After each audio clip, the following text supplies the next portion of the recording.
Yo, what is up, everyone? Welcome back to this brand new episode of Hockeytown Rundown. You're here with us, your beautiful host, once again, Carlo and Zach. Carlo, what's up, my dude?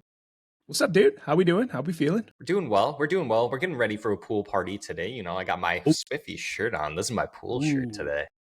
Looks like a robe shirt. It basically is. It's super comfortable. But yeah, it's basically like a bathrobe. It's awesome. I love it. That is awesome, dude. A collared bathrobe button down. Buddy's looking sharp. Hey, let's give Zachy boy a round here. Look at that fit. Holy cow. All right, enough about my shirt. Enough about my shirt. Look at your beautiful shirt. Hey, man, this is my pooch. This is my boy. All stages of his life. It's a great shirt. Wifey hooked me up with that as a gift, and I love it. I love it. It's definitely in the regular rotation. And yes, his name is Jax, as you can see. The Thunderbolts. Good boy. He's a beauty. We definitely are golden retriever lovers over here, Carlo, with my beautiful girl, Ellie. You're definitely going to have to send me the link to get a shirt made for my two dogs over here. It is awesome. But Carlo, what do we got in store today? Today we have a what if Steve Yzerman, and we're going to be going into depth about what if Steve Yzerman became the general manager of the Detroit Red Wings in the 2016 offseason, right after the Red Wings made their last Stanley Cup playoff appearance. We're going to make this into a two-parter. It's going to be a really long episode, a long discourse, and allow you guys to go ahead and venture into figuring out how Steve Yzerman should have constructed the roster as he entered into his tenure as the general manager back in 2019 to the current date. So for this episode, we're going to be touching on from 2016 to 2019 before Steve Yzerman came in actually as the general manager. So what if Steve Yzerman became the general manager in 2016, Carlo? Before you answer that question, let's take a moment and say thanks for stopping by on this brand new episode. Once again, if you are returning, if you are brand new, thanks for stopping by. We truly do appreciate it. If you are watching or listening to us on YouTube, go ahead and hit that subscribe button, hit that thumbs up button, hit that notification bell. That lets you know when these brand new episodes come out, as well as our short videos. You guys can follow us on all the big social media platforms, Twitter X, Instagram, TikTok, and then on Facebook as well. And then also you guys can watch and listen to us on Spotify, and then hitting that follow button and then rating us 5 stars goes a long way. And we are also on Apple Podcasts. Also, I didn't know if you knew this, Carlo, but we haven't brought it up in a really long time. Are you a mind reader? Hit me with it. FREE. It's free to do all those things we just mentioned, Carlo. Free. Yes, free it to is. do. Yes, free it to is. Hit the subscribe button. Free to hit the follow button. Rate us 5 stars. Hit that like button. Hit the notification bell. It's all free. You don't get charged. Costs you nothing. And it helps us out creating more content for you guys, especially during this long off season. Why don't we go ahead and jump into it? And unfortunately, we're going to start off by showing the Detroit Red Wings playoff results over the past, that looks like that's 17 years. Ever since 2008, they won the Stanley Cup final. And from there, Carlo, they continued the streak of making the playoffs for 25 straight seasons. And we loved every minute of it. And unfortunately, now we are paying the price. Ever since 2017, the Detroit Red Wings have missed the playoffs.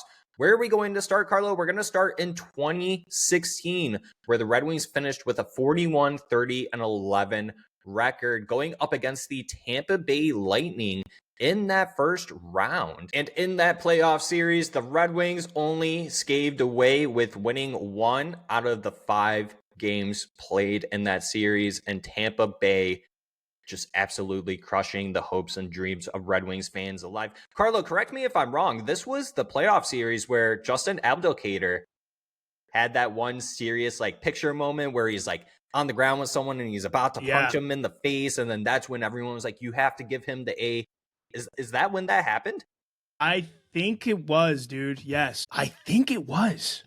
I don't think that was in the regular season. It was not in the regular season. We'd have to look it up. If somebody knows for sure, confirm it for us in the comments. I'm like 90% sure that was a playoff game when he did that, which was a sick photo. That was a really sweet photo. And unfortunately, Carlo, that was the same season as well that Justin Abdelkader signed his last NHL contract for 7 years, total of $29.75 million with the Detroit Red Wings with an annual cap hit of $4.25 million, which eventually in 2020 Steve Yzerman bought out, which resulted in $6.3 million total payout to Abdelkader spread over the next 6 years. And we're still currently paying on that as we speak. And so unfortunately, we can't touch on this Justin Abdelkader contract on if Steve Yzerman would have given that to him or not, because it was a year prior to when,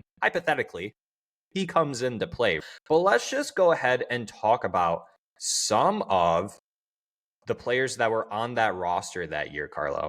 And looking at some of the stats of the players, I mean, you're looking at some of these names. Let's just start with the names. Henrik Zetterberg, Pavel Datsyuk, Dylan Larkin in his rookie year, Thomas Tatar, Gustav Nyquist. We just touched on Abdelkader, Mike Green, Brad Richards, Darren Helm, Cronwell, Shahan, Glendening, DeKaiser, Brendan Smith, Jonathan Eriksson, Pylon galore, Andreas Athanasiou, the Greek god himself, Timu Polkinen with a rocket shot, Kyle Quincy, that we never should have traded that first round pick for, Alexei Marchenko, Thomas Yurko, Jakob Kindl, Mantha Anderson, Drew Miller, Johan Franzen, Xavier Ouellet, Eric Tangradi, Thomas Nozick, Landon Ferraro. Carlo, real quick, what names pop up to you on this roster? Johan Franzen pops out to me a little bit. I think that's when he tried to come back from his injury for a second time, I think.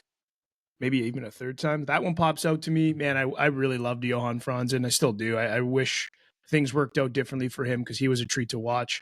Landon Ferraro pops out to me. Jonathan Eriksson pops out to me. And then Polkinen, Marchenko, Thomas Yurko. I don't know how this team made the playoffs, to be quite honest with you. That's what we were saying before we started recording too. It's like, yeah, your highest point getter in the season was Henrik Zetterberg with 13 goals, 37 assists for 50 points. Then Pavel Datsyuk, 16 goals, 33 assists for 49 points. Rookie Dylan Larkin, 23 goals, the leading goal scorer on the team, 23 goals, 22 assists for 45 points. And the one thing I want to point out that I do believe helped the Detroit Red Wings make the playoffs this season was that goaltending down there. Look at Peter Mrazek's stats. 54 games played, 233 goals against, and a .921 save percentage for 27 wins, 16 losses, and 6 overtime losses, 4 shutouts as well. And then Jimmy Howard, not too bad of a season, but 37 starts, a 2.8 goals against, and a .906 save percentage, 14-14-5 record with 2 shutouts as well. The Red Wings, I mean, you look at some of the names, they played really good defense this season, Carlo, with some great goaltending attached to it. Yeah, the goaltending, I think, was a big part of that for sure. You know what I find very interesting is there was only 3 guys that played a full 82-game season this year, which is nuts, which is absolutely nuts. And a lot of guys with a lot less games played. So that must have been a crazy year with some injuries, maybe some trades coming in later on. And then only 3 guys, Zetterberg, Nyquist, and Abdelkader played 82 games, which is wild. Again, I don't know how these guys made the playoffs. I guess goaltending and defense. Peter Mrazek, I mean, those are great numbers. So shout out to him. And just kind of want to throw it out there too. To your point, it goes along with all these players. Like some of these players, only 3 guys playing a full 82-game season. This allowed a lot of these younger guys who we see down here at the bottom, like the Ouellets, the Tangradis, the Joachim Andersons, the Jakob Kindls, the Yurkos, the Marchenkos, and the Polkinens, to allow them to play and get time in the NHL. And these are the players that we had as prospects back in the day. Where are they now, Carlo? Maybe that's a future episode we could do, but a lot of these players, to figure that piece out. They're not even in the NHL anymore. This really isn't too far removed either. And so a lot of Red Wings fans got to understand where the Red Wings have come from since this time, right? These were your prospects outside of like Mantha and Tyler Bertuzzi and then Philip Hronek, which we will get into those names as well because they're relevant in this episode and the 2-parter as well. But Carlo, to your point, yeah, this is what we had after making the playoffs for 25 straight seasons. These were the type of prospects that we had. Comparing then to now, what's the difference here? in the prospects. Well, the quality of prospect, the quality of player for sure is a completely different level of different. Like, you look at what Yzerman's drafted since he's came in, like he's absolutely nailed his first rounds. And I think even that's kind of an understatement. Like, you look at the guys he's gotten, you look at what they're doing right now in the NHL, the effect they're having on the team, the way that they're putting in the work to make their projections even greater than what they maybe were on draft day. I mean, he's picking guys that have just a ton of character, that have the skill and the determination to get better, blow the expectations out of the water. I mean, look what we're seeing with Casper, for example. Like, he's a prime guy, but even Edvinsson, we're seeing these guys, and you're seeing the quality they come with. And you look back at a team like this, and who the picks were in the first round, and yeah, dude, it's a completely different level of different. Like I said, it's crazy how different it is.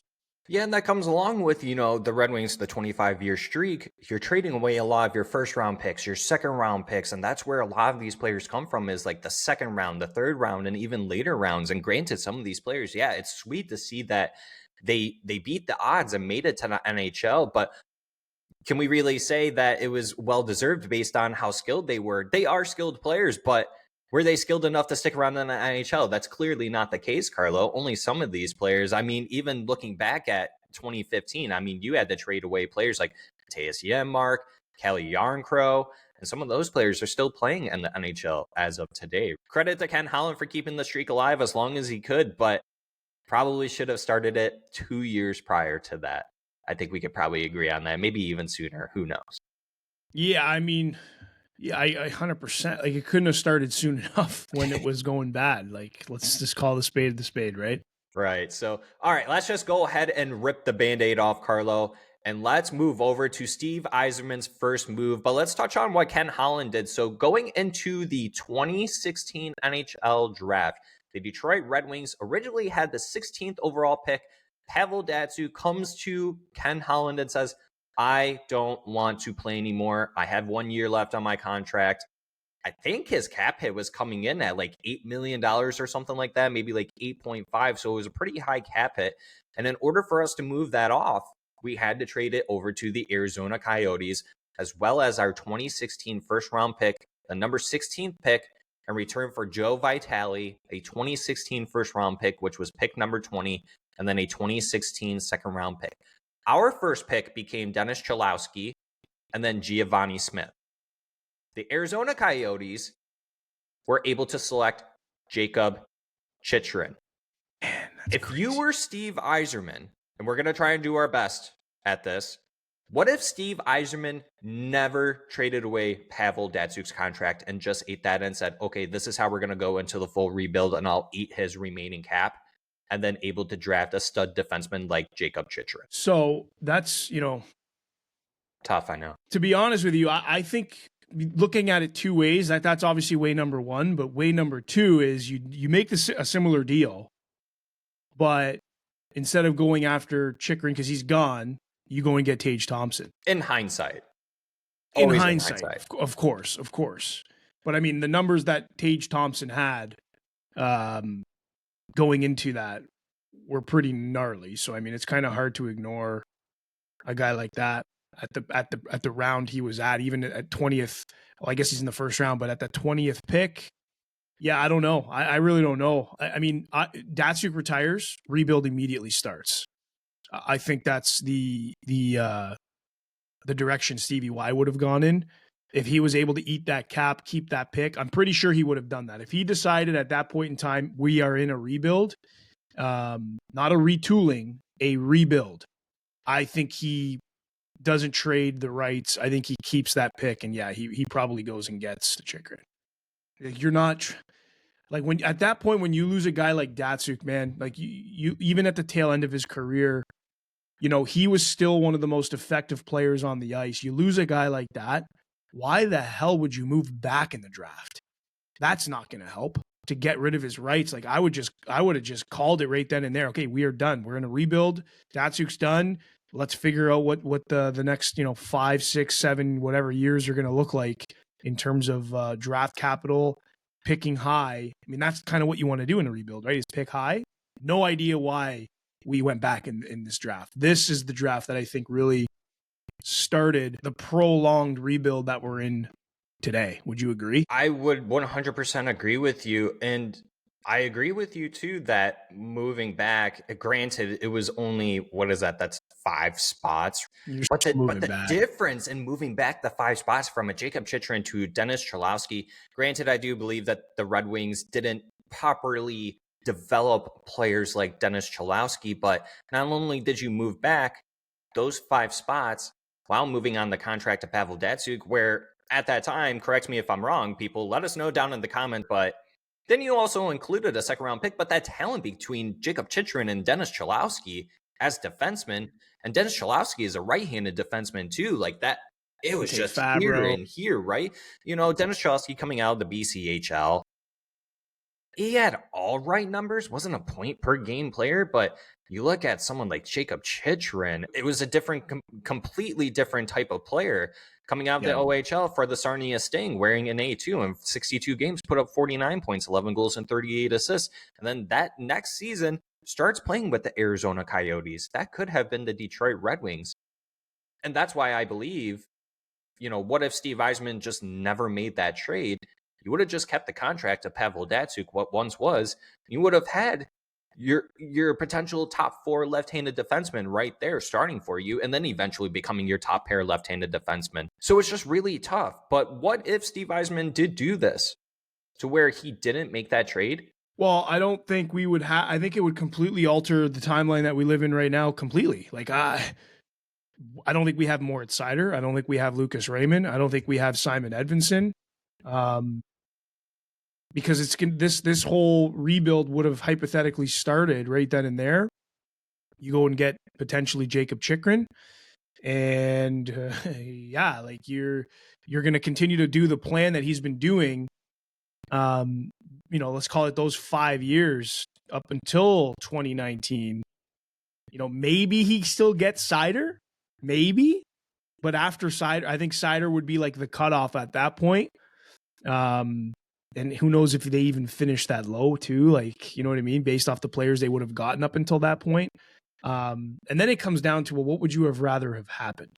Would you have rather have had Stevie Y in 2016 doing the plan he's working today back then, and then missing out potentially on the Seiders, the Raymonds, the Edvinssons, maybe even the Kaspers, et cetera, et cetera? Or would you rather have, like, the reality be what it is, and you know, we are where we are today. That's the thing, right? It's literally 2 different timelines. It's 2 different timelines. It's crazy to think about. Yeah, it really is. It really is. And going into that, now we're going to go into free agency, which I do believe this was the weird offseason going into the draft where Ken Holland made sure to not only keep some of his veteran players, but go out and sign some questioning free agent players. So in the 2016 NHL free agency, the Detroit Red Wings signed several players, including forwards Franz Nielsen, Thomas Vanek, Steve Ott, and then re-signed Darren Helm. Nielsen received a 6-year, $31.5 million contract. Jeez. Thomas Vanek signed a 1-year deal for $2.6 million. Steve Ott signed for $800,000, and Helm was re-signed to a 5-year deal at $19.25 million. Whoa. Yeah, which is so shocking that you would go out and get a Franz Nielsen, just talking about it real quick, because you had Henrik Zetterberg and you had Dylan Larkin. Franz Nielsen, were you signing him to be that 3C, or at that time maybe they weren't sure about Dylan Larkin and his center potential, because being drafted, he was drafted for his goal scoring ability. So maybe Ken Holland figured, you know, he's better on the wing, and then Franz Nielsen comes in as the 2C. Maybe. I think they wanted to have Dylan around. He was young, man. Dylan was really young, and I think they wanted to have him around some vets that were, you know, good at the position. We'll go with good. But damn, dude, like when they signed Franz Nielsen, like when I saw that, when I was following that and that announcement came in, I'm like, oh my God. I'm like, this is really it. I'm like, this is it. Now in And that that's year, when like things, yeah. Yeah, in that year for free agency, you could have had players like Steven Stamkos, Kyle Okposo, Louis Eriksson, Milan Lucic, David Backes, Andrew Ladd, Mikhail Bodker, Franz Nielsen's on this list, obviously, Eric Stahl, Jason Demers, Troy Bauer, James Reimer, Thomas Vanek, David Perron. You could have had David Perron way back then, too, for 2 years at $7.5 million. AAV Well, we ended up getting 3.75. Thomas Vanek, though, right? When did we get Vanek? Well, we signed him in that offseason with Franz Nielsen. It was that season. Yeah. I loved Thomas Vanek, by the way. He was sick. Yeah, he was a good player for us. Yeah, dude. His shot was so wild. Yeah, dude. I mean, this is really a tough one. But I really think if, this is the other part, is like if Stevie Y was here, this is the thing. The players who they got kind of falls into the situation that Stevie was in when he came. I don't think any of these free agents that you just rattled off, other than the ones we got, were really that interested in coming to Detroit. Datsyuk's gone. Like if Datsyuk was still there, I think we could have probably gotten somebody, because someone's gonna be like, yeah, I want to go play with Pavs. Who doesn't want to do that? He's gone. And it's like, okay, Pavel's gone. Who do they got? You look at their lineup, which we've done, and it's just like, yeah, I'm good. I'm good on maybe not playing in Detroit. And then that was the case for a long time. Like, some would even argue we're still sort of in that position now. I think we're a lot better off and probably closer to the exit of that, but either way. But yeah, like, does Steve Yzerman go and get similar players? I mean, you still have to ice a roster, right? So Kenny Holland still had to put a team on the ice, and does Steve Yzerman go and get Franz Nielsen still? Is it at a different term? Is it at a different AAV?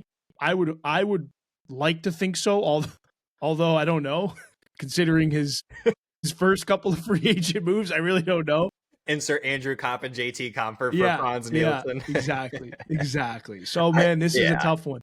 No, this is a tough one. I mean, looking at this list, this was, in recent history, probably one of the worst free agent classes that we would have seen, because David Backes didn't last very long for the Boston Bruins. Milan Lucic for the Oilers ended up in disasters. Same thing with Louis Eriksson for the Canucks. Kyle Okposo kept on bouncing around. Steven Stamkos truly was the best free agent player on this market that you could have gotten. Sure, maybe outside of Eric Stahl. Eric Stahl, that contract wasn't too bad. If there was a player I would have went after, it would have been him. But I agree with you that we were now in a position, this is when it probably all started, that a lot of the players in the NHL did not want to start coming to the Red Wings because they all knew that the downfall was coming. Players weren't stupid. Their agents weren't stupid. Everyone knew what was coming with the Detroit Red Wings and was going to be a long, bumpy ride. But yeah, I agree with you. Maybe he could have gotten Franz Nielsen on a different contract, but the 6 years, and then he had I think it was a no move, no trade clause. He was protected in that sense, so you couldn't really do anything with him. And this contract just ate the Detroit Red Wings alive for years, Carlo. That was bad. And looking at some of the other ones that we mentioned too, they're not as bad. I guess the Darren Helm one really wasn't the greatest either. I think Steve Yzerman probably would have done a better job at that. But did adding the players that he did, like to the longer terms, like Franz Nielsen and Darren Helm, did that actually help the rebuild of this team, like make the Red Wings worse? Because personally, to me, I don't think it did. I think it kind of helped them stay afloat a little bit more than what they probably should have. Yeah, I think those moves kind of cemented them into that murky middle for a prolonged period of time. Correct. So stay afloat, sure. They were just in that, top, I don't even know. We're going to compete for a wild card spot. Dude, I mean, that's wishful. That's wishful. At that point, you look at some of these lineups, like we all see people post and repost the lineups that the Red Wings used to share on Twitter back in the day and what they look like. And it's like, dude, you're not competing for a wild card spot. Like, to tell yourself that is insane. But anyway. So let's just play along with this. What if, Carlo, so we're going to backtrack a little bit. What if Steve Yzerman never did trade away Pavel Datsyuk's contract and we selected Jacob Chychrun? We're going to move forward with that and we're going to showcase that, how that would have made this team different. So that's the timeline we're picking. Okay, got it. Yeah. So right now, what if Steve Yzerman never went out and signed Franz Nielsen? Would you rather see him go out and not get Franz Nielsen? would you rather try to restructure that contract that maybe fit the Steve Yzerman mold a little bit better? Yeah, well, again, like you have to ice a team. You have to ice a team. So if nobody else was coming, then I would probably go back to Franz Nielsen, and I'd probably do four years. It's probably what I would do. I like in the fours. I don't know where in the fours, but in the fours for sure. Because those 2 years that he lingered on, they were bad, very, very bad years. And we will touch on those, obviously. A lot of these players that we're saying that we won't bring or that we would have tried to renegotiate their contracts, we're going to continuously talk about them because they're all still relevant. But just a reminder, the previous year on this team, before going into the 2016-27 season, you had Henrik Zetterberg still. You had Dylan Larkin, Tatar, Gustav Nyquist, who could potentially play center, quote unquote. You still had players like Mike Green on there too. You had Luke Glendening. So to me, the Franz Nielsen contract really didn't make any sense at that time. I would prefer to say that what if Steve Yzerman didn't acquire Franz Nielsen? But I'll play along with you and say, what if Steve Yzerman only got Franz Nielsen for a 4-year deal at like $4.5 million or $4.75 million? How's that sound? 4 by 4.5 sounds great. And let us know down in the comments how you would have gone about it too, and we'll try to see if we can implement that as well. You know, I'm just quickly, Zach, I'm just looking at the list. Sorry, dude. Like, you're good. They needed a centerman, and there's really not a lot of centermen on that list. There really wasn't. Right, correct. Stamkos didn't even pick up the phone, right? Yeah. He didn't pick up the phone. David Backes signed with the Bruins. Can't blame him for doing that. No, you can't. You know, he's not going to Detroit over Boston. And then Eric Stahl went to Minnesota. That one's interesting. That one I feel like we could have probably done something with. But either way, there's not a lot of centermen in that. So, I mean, slim pickings. Franz Nielsen was the guy. I just think too much money for the year. And for the year it was, what he was doing, producing. So 4 by 4.5 sounds great to answer your question. Sorry. No, you're good. So we will agree on the fact that Steve Yzerman still would have signed Franz Nielsen at a 4 by $4.5 million deal. And I would assume that Franz Nielsen would have taken that too. I don't think that there were too many teams that were going to give him the playing time quite like the Detroit Red Wings were, because they gave him the 2C time. They put Larkin on the top line, Darren Helm centering the third line. But Carla, let's go ahead and jump into the following season for the Detroit Red Wings and look at the roster and then look at some of the stats that those players had. So way better stats than the previous season. You got Henrik Zetterberg up there as your number one center with 17 goals, 51 assists for 68 points and an 82 game season. Gustav Nyquist, 48 points in 76 games, 12 goals, 36 assists. Thomas Tatar, 46 points, 25 goals, 21 assists, leading the team in goals. Franz Nielsen, 41 points in 79 games. Not the worst. Could have wished for a little bit better. If he would have hit 50 points that season, Carlo, I actually would have said, hey, that contract wouldn't have been so bad. Then you look at players like there's Anthony Mantha. I'm pretty sure that was his first season in the NHL for the Detroit Red Wings. This was officially when the Detroit Red Wings wanted to start inserting some of their youth. You also have players like Nick Jensen on there. You have Riley Sheahan on there. You have Ouellette, De Kaiser as well. Ryan Sproul. You have Alexei Marchenko still on there. Brendan Smith, Thomas Nosek. You had some younger players on here. And Svechnikov even got 2 games in. And then Tyler Bertuzzi as well getting 7 games in and not getting any points. Yurko down there. Robbie Russo. Yeah, I forgot about that guy. My goodness, Carlo. Mitch Callahan. Whew. Some of these names, dude. Yeah, what are some of the names that stick out to you? And then even some of the stats. What stick out to you? But this was the year that the Red Wings finally missed the playoffs. This is when they finally missed the playoffs. Their first year of missing the playoffs after 25 years. Oh, man. Names that pop out to me. Ryan Sproul.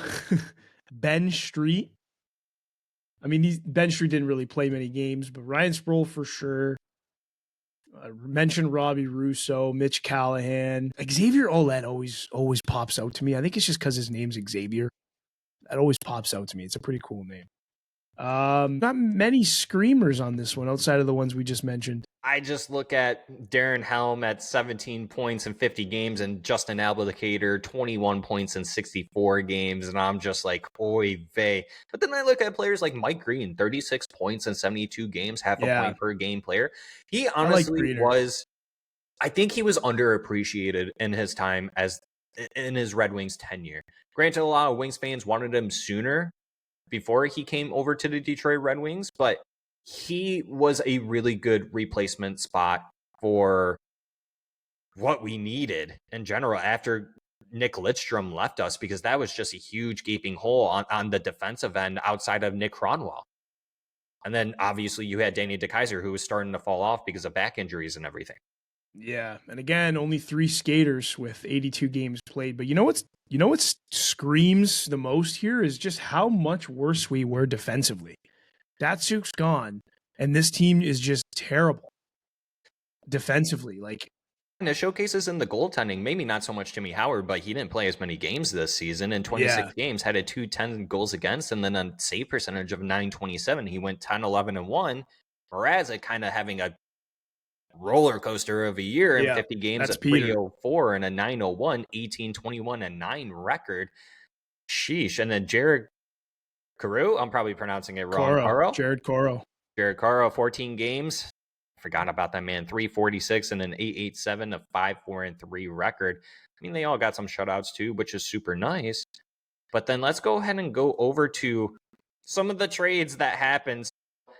We ended up trading Thomas Yurko away for a 2017 third-round pick back on February 24th, 2017.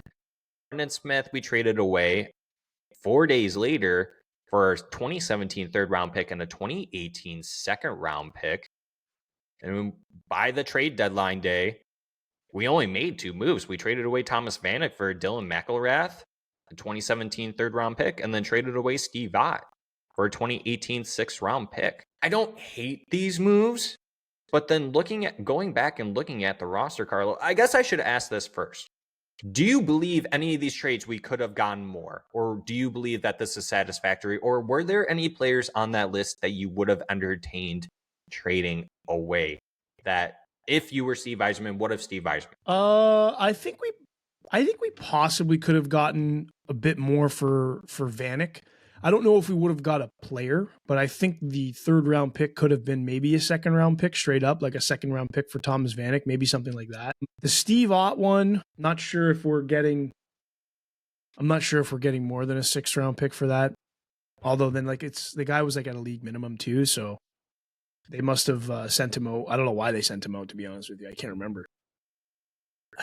Do I think we could have got more? I think Vanek could have gave us a little bit. Yeah, I feel like we could have gotten more for Thomas Vanek too for a Florida Panthers team. I felt like a second would have been more enough. But then also including a Dylan McElrath, because he got some playing time too, to replace almost like Brendan Smith as well. Because the Red Wings, you looked at the defensive end, like we mentioned, it really wasn't the greatest defense in the whole entire world. So you still had a nice team, to your point as well. And so Thomas Yurko, I'm actually quite surprised that we were able to get a 3rd-round pick out of him. So I think that was a good move. Yeah, I think that was a really great move. Steve Ott, I think we were all pretty surprised that we were actually able to get something out of him, because he's just a veteran guy. But that just goes to show you what vets get you in the NHL, who don't put up too many points, and you just utilize them for their hockey IQ at that. Yeah, I don't think that's getting better. I'm surprised it doesn't say future considerations, to be honest with you. I do think that the best move that Ken Holland made was that Brendan Smith trade. Getting a 3rd and a 2nd-round pick out of the New York Rangers for that guy. I loved him. I thought he was great, and I'll never forget that time that he tried to fight Zdeno Chara. Yep. Heart of a lion. But part of me thinks that Steve Yzerman would have tried a little bit harder and tried to negotiate a little bit harder to get more out of these players. But what if Steve Yzerman traded Peter Mrazek or Jimmy Howard this season? You probably could have gotten a little bit more. Would you have entertained potentially trading even someone like Mike Green or potentially like Nick Jensen at that time or anyone else? But looking at it, Carlo, there's really not too many names on here that you probably could have traded away. So that's probably why we traded players that we did. Yeah, I mean, if you're trading away those guys, then you're literally bottoming out. you're bottoming out. And it doesn't seem, this is the thing, it doesn't really seem like bottoming out is something that Steve Yzerman likes to have his name attached to. Like the 2019 season, I understand that was a very bad season. But ever since then, he just does not want to bottom out. He wants to be competitive. Now, here's the other part. There was no Little Caesars Arena during what we're going through right now. It was getting close to being built. It was so close because in September 5th, 2017 is when it opened. Yeah. So I think Stevie, the whole thing that he's trying to do is considering there's a new building now, a very expensive, amazing building. You know, he's trying to do his job and rebuild this team while also making it competitive enough so that business is good. The last thing you want, and dude, I remember going there when it was dead. Like LCA just opened up, dude. It was a ghost town because there was nothing on the ice. It was bad. And I'm sure that hurt. I'm sure financially, those fiscal years when they came around for Illich Holdings were probably not a good time. And Stevie Yzerman comes back. He comes in when he did. And I think part of that discussion was, hey, we got to put some fans in the stands here because we're kind of hurting right now. Because there's nothing to watch, dude. It was brutal. So there's always a business thing behind this too. And I just think that's what Steve Yzerman's trying to rebuild this team now while also making it competitive enough to get people into the building to watch the games. And credit to him because he's made it very interesting the last few seasons, and the team has made it very interesting the last few seasons to the point where that building is starting to get sold out, which is what they want. And that's great. But like you go back to this whole topic, it's like that urgency wasn't there. There was no hurting when those fiscal seasons rolled around until that building opened up. I think that played a part in all this too with some of the moves and the roster that was iced then versus now. Does that make sense? 100%. It totally does. And we're going to move over to then the offseason, which then took us over to the NHL draft for the 2017 year, which featured the Hischier versus Nolan Patrick debate. And then you had players like Miro Heiskanen and then Cale Makar just kind of getting the cold shoulder in this draft. Looking back, I mean, the next three players outside of those top two should have went 1, 2, and 3. So in this season, the Red Wings finished out with a regular season record of 33, 36, and 13 to then get the 9th overall pick in the NHL draft, selecting forward Michael Rasmussen, which at this time, Carlo, he wasn't a 9th overall pick in terms of where everyone had him pegged to be. I think he was probably more in that 12 to 18 range, maybe up to 20. Going into his draft year, he put up 32 goals, 23 assists for 55 points in 50 games in the WHL for the Tri-City Americans. And he was a straight up power play guy who could sit in front of the net and tip pucks into the net. And for Ken Holland's point of view, he figured, oh, here's our next Thomas Holmstrom. Sit in front of the net, get pucks into the net. That clearly hasn't worked out very well for us. Yeah, I was going to say, I don't even know if I can count how many times he's done that. Not very many, but looking at this, if you were Steve Yzerman, what if Steve Yzerman didn't select Michael Rasmussen?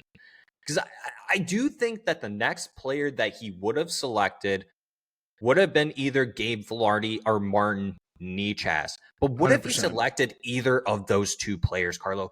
That would have changed the trajectory of this team as 100%. Well, including Jacob Chychrun.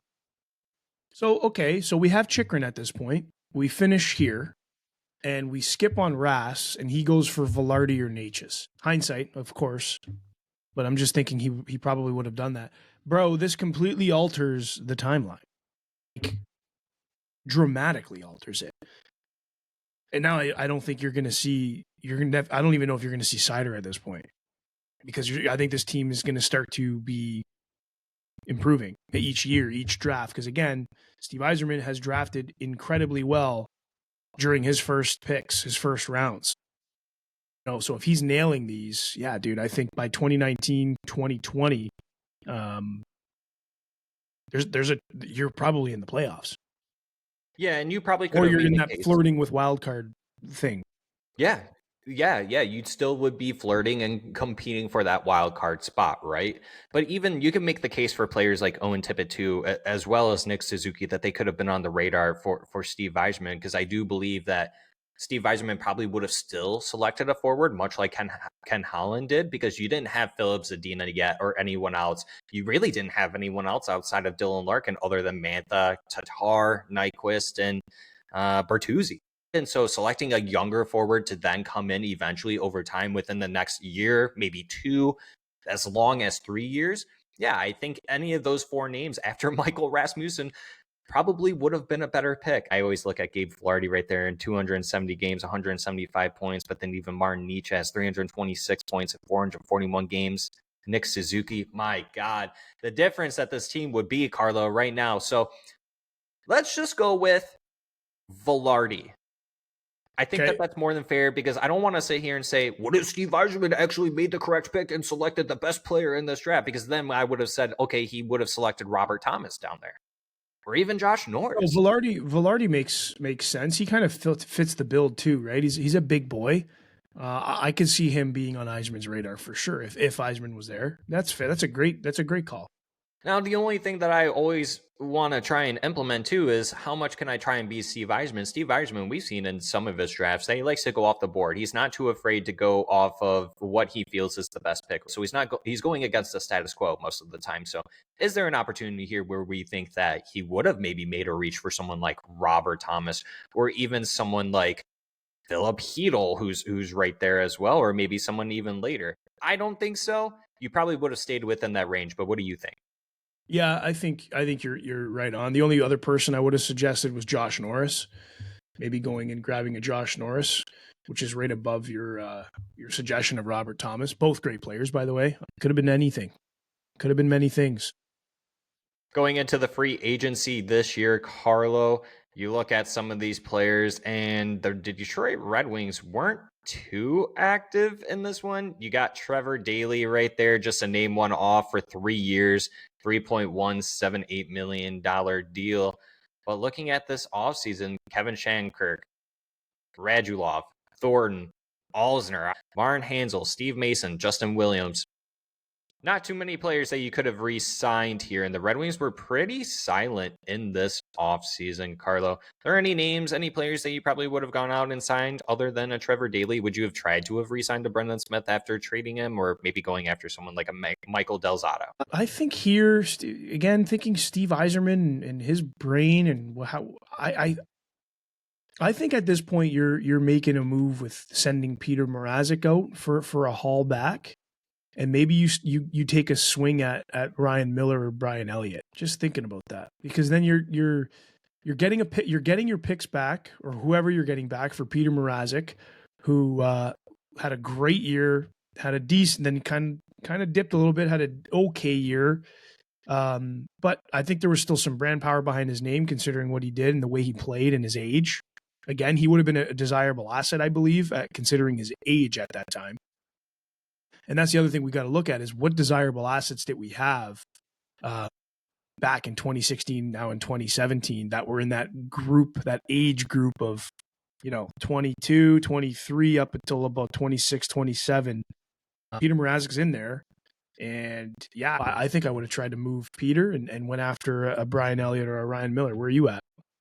Yeah, I think that you would have leveraged anything that you could have to garner more assets in your cupboard to replenish exactly what he did when he came in 2019, exactly, because that's what he did. Yeah, it would have been the point right then and there.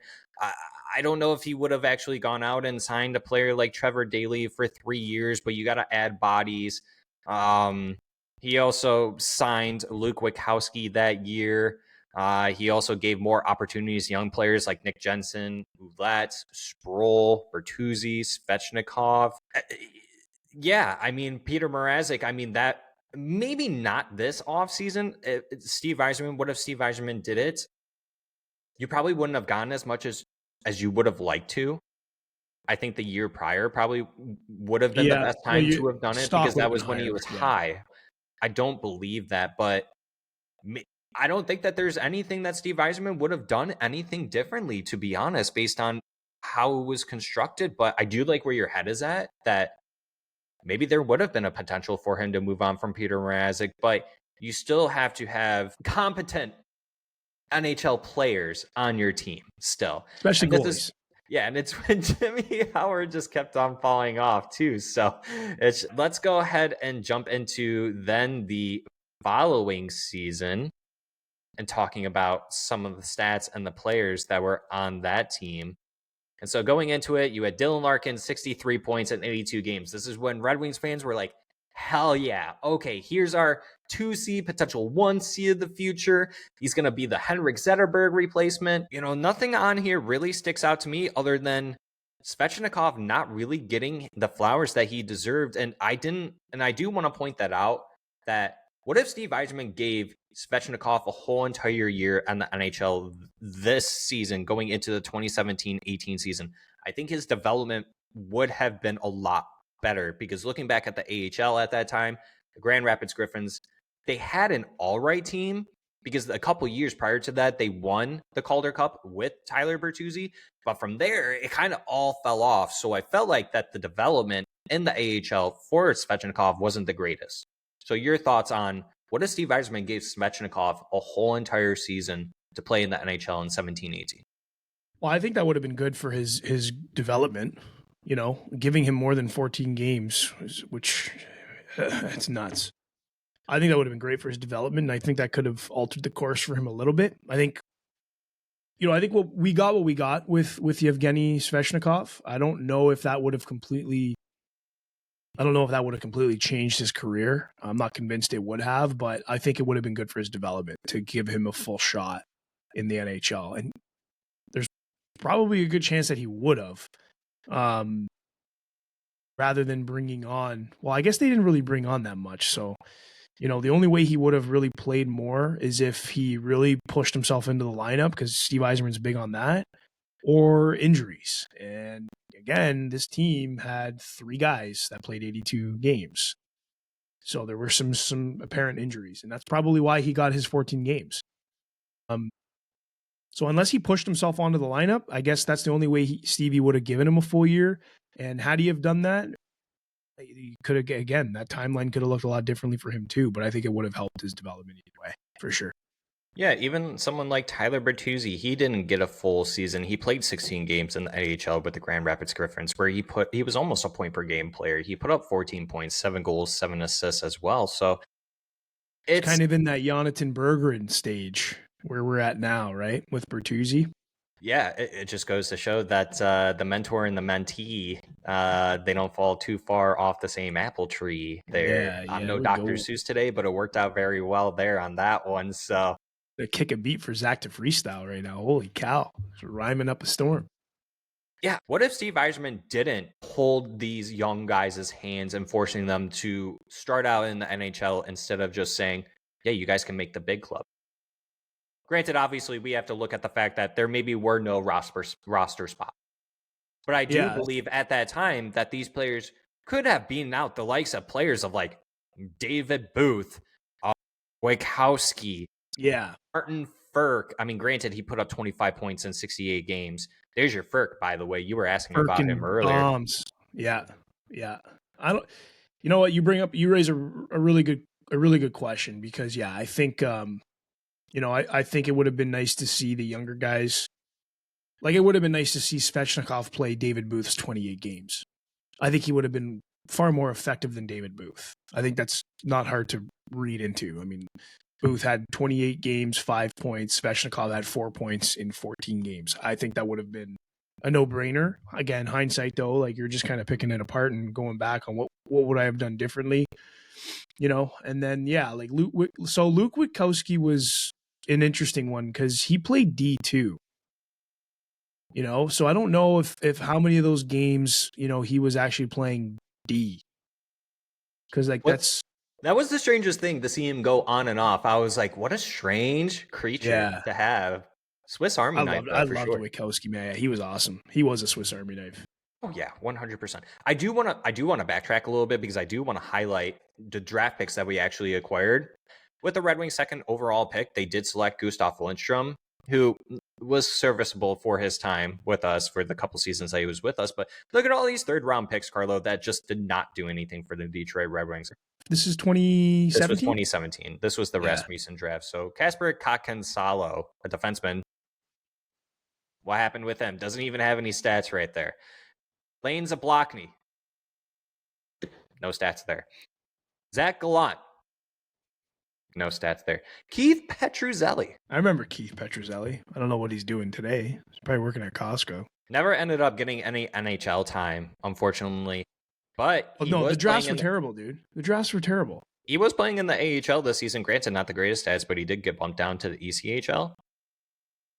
So at least he's still in North America. So congrats to him. But yeah, man, you had 4 third-round picks and you couldn't find one player. The thing is these guys who they picked, you actually look at their stats, and they're not even doing well in, like, I don't even know what league this is. Like, go pull up Lane Zablocki. What are we doing?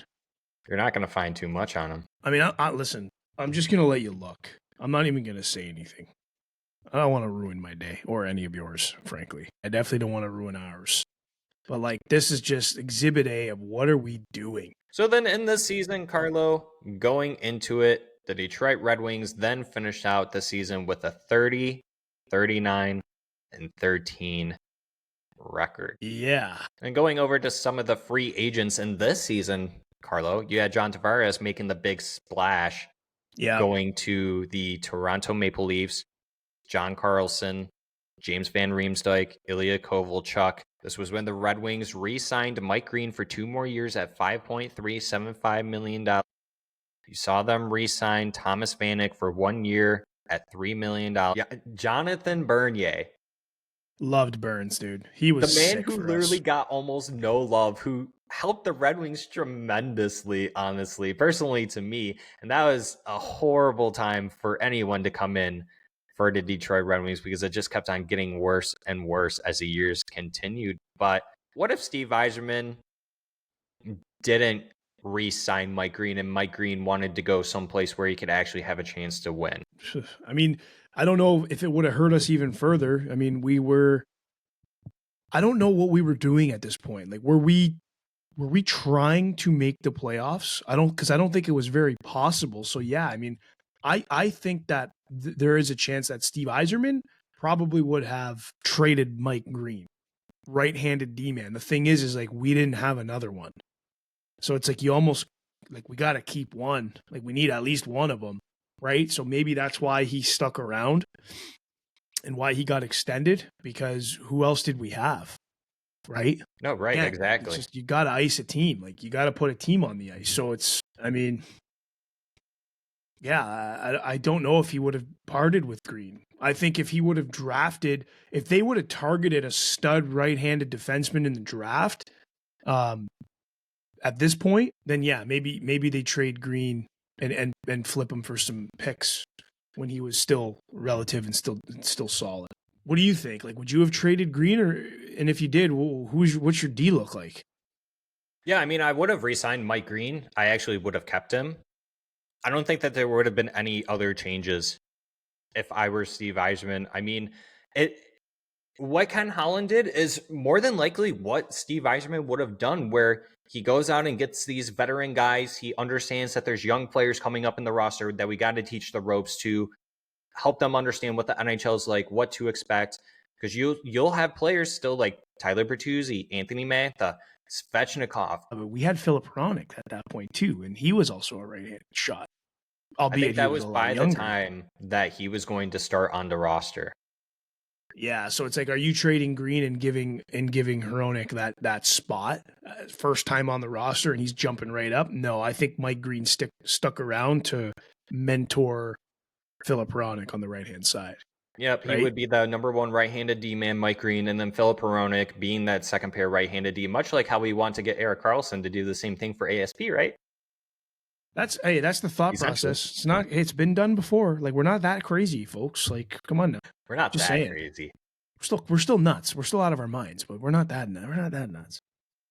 And then Nick Jensen's a stud. I always wanted to say, like, Nick Jensen, I love Jensen. Is he lefty or is he? I think he's a lefty, Jensen. Lefty. I believe so. And then on this date on July 1st, we're going to talk about this, then we'll talk about the draft because that's the most important part in this season. But talking about the draft too, we're kind of backtracking now, but we ended up trading Tom McClellan for a 2018 7th round pick. We ended up trading away Riley Shahan and the 2018 5th round pick for Scott Wilson and the 2018 3rd round pick. We then traded Sproul for Matt Pumple.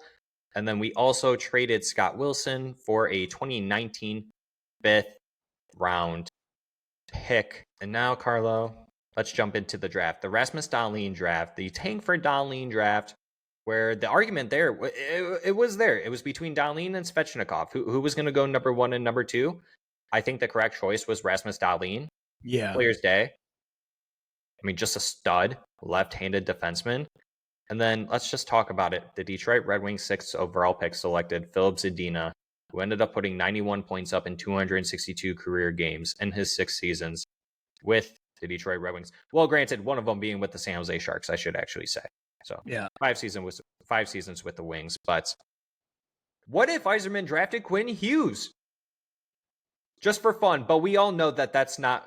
I don't think that that's who Steve Yzerman would have drafted. Or do you believe that Steve Yzerman would have been smart enough to draft Quinn Hughes? Kid was in your back door playing at the University of Michigan. From Michigan. Yeah, I mean, there you go. Yeah, it's so this is what I think makes sense for this whole back to Mike Green thing. I think at this point in time, you go and draft Evan Bouchard, and now you're trading Mike Green for some more assets because Bouchard's a right-handed shot. That's my logic going into this. I'm just thinking of what could we have done differently, and when it comes to drafting and trading desirable assets. I think this would be the perfect time. You go and draft Evan Bouchard. The next thing you're doing is working the phones on Mike Green. Which would have made the most sense at the time if you were Steve Yzerman. What if Steve Yzerman went out and got Jacob Chicherin 2 years prior, and then you're going out and getting Evan Bouchard, your right-handed defenseman, so there's your top pair of the future, so I would agree with you. But I don't think at that point you would even need to trade a Mike Green, to be honest. Maybe not. Maybe this guy's playing second pair, and now you have Chychrun, Green, and you got Hronek and Evan Bouchard. Buddy.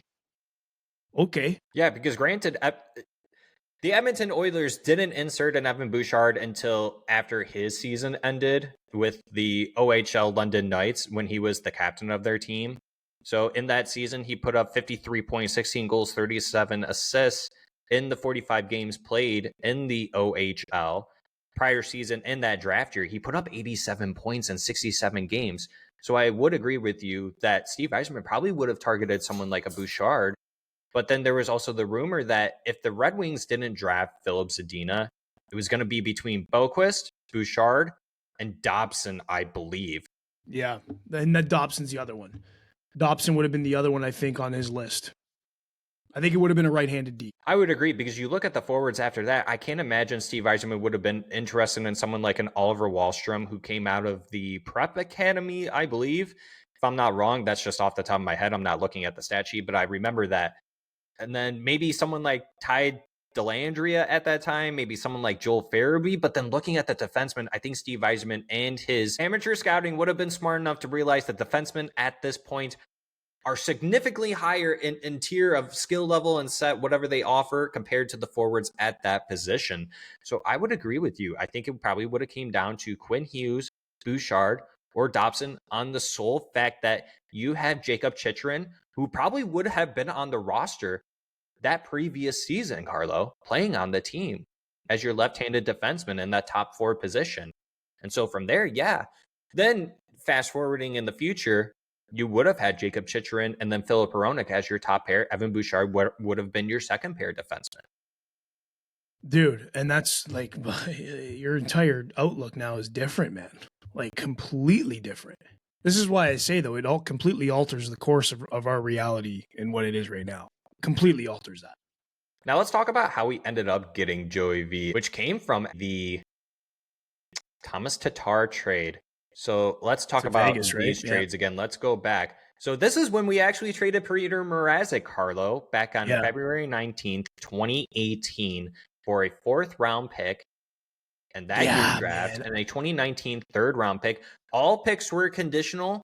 I can't remember if we actually met all those conditions or not, or if Philadelphia did. I think it was Peter Mrazek had to play a certain number of games, and then they had to make the playoffs or something. Yeah. I think the Flyers, did they make the playoffs that year? Yeah, I'm pretty sure they did. Okay. Yeah, so I can't remember if those conditions got met or not, but I felt like that there was... I don't know if what if Steve Yzerman didn't trade Peter Mrazek, and what if he traded Jimmy Howard instead? Well, I think the concern was injury with Peter. And also money, I believe. It's always been a concern with his age too. He was going to get paid, but it's like, do I want to pay a guy who's got injury scaries? I think that was probably the debate. And mind you, in the offseason, that's when the Golden Knights became an expansion team, and he was left unprotected on that list. Correct. Yep. And so there was that weird confliction between Ken Holland and Peter Mrazek, or at least that's what it always seemed like amongst the fan base and then the rumor mill.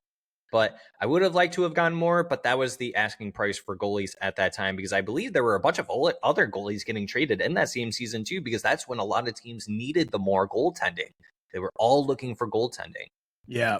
Personally, to me, I would have rather traded Jimmy Howard. What if Steve Yzerman did the opposite, though? Because you look at how Jimmy Howard, in hindsight, just the injuries just kind of fell off for this team. And this is when the true rebuild actually started for the Detroit Red Wings, was because of that, of us trading Peter Mrazek away.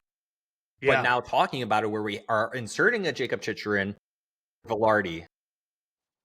So there's a centerman for you as well. It's so tough, man. With a Bouchard, I mean, Peter Mrazek at that time, he wasn't that old either. So, but Ken Holland at that time, maybe, I think actually Steve Yzerman probably would have traded Peter Mrazek, but then somehow, but that's why you went out and got a Jonathan Bernier. It's either that or maybe it was a trade. Like maybe it's Peter Mrazek, because at this point, you look at who the players that you have. Now you're like, okay, well, do I maybe package up a 2nd round pick in Peter for another goalie and make a straight up hockey trade? Like that's always a thought too here.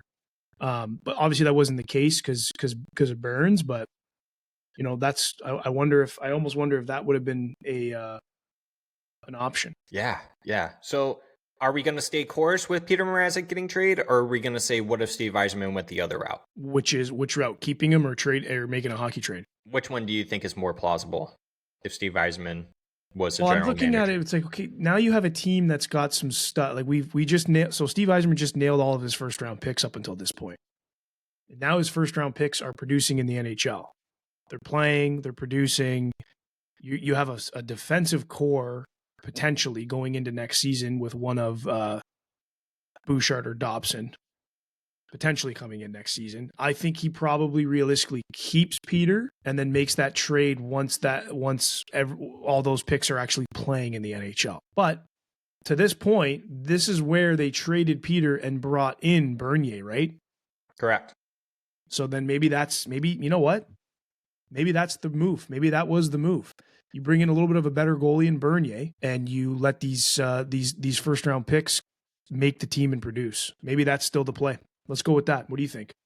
No, yeah. I mean, that would have made the most sense, and that's kind of how we've seen it with Steve Yzerman too. I mean, he's gone out and trade for goalies, and then he's ended up trading goalies away too. I do believe that this would have been the route that he would have went. I think he would have been a little bit more on the hardball, trying to make what you acquired a little bit more tasteful.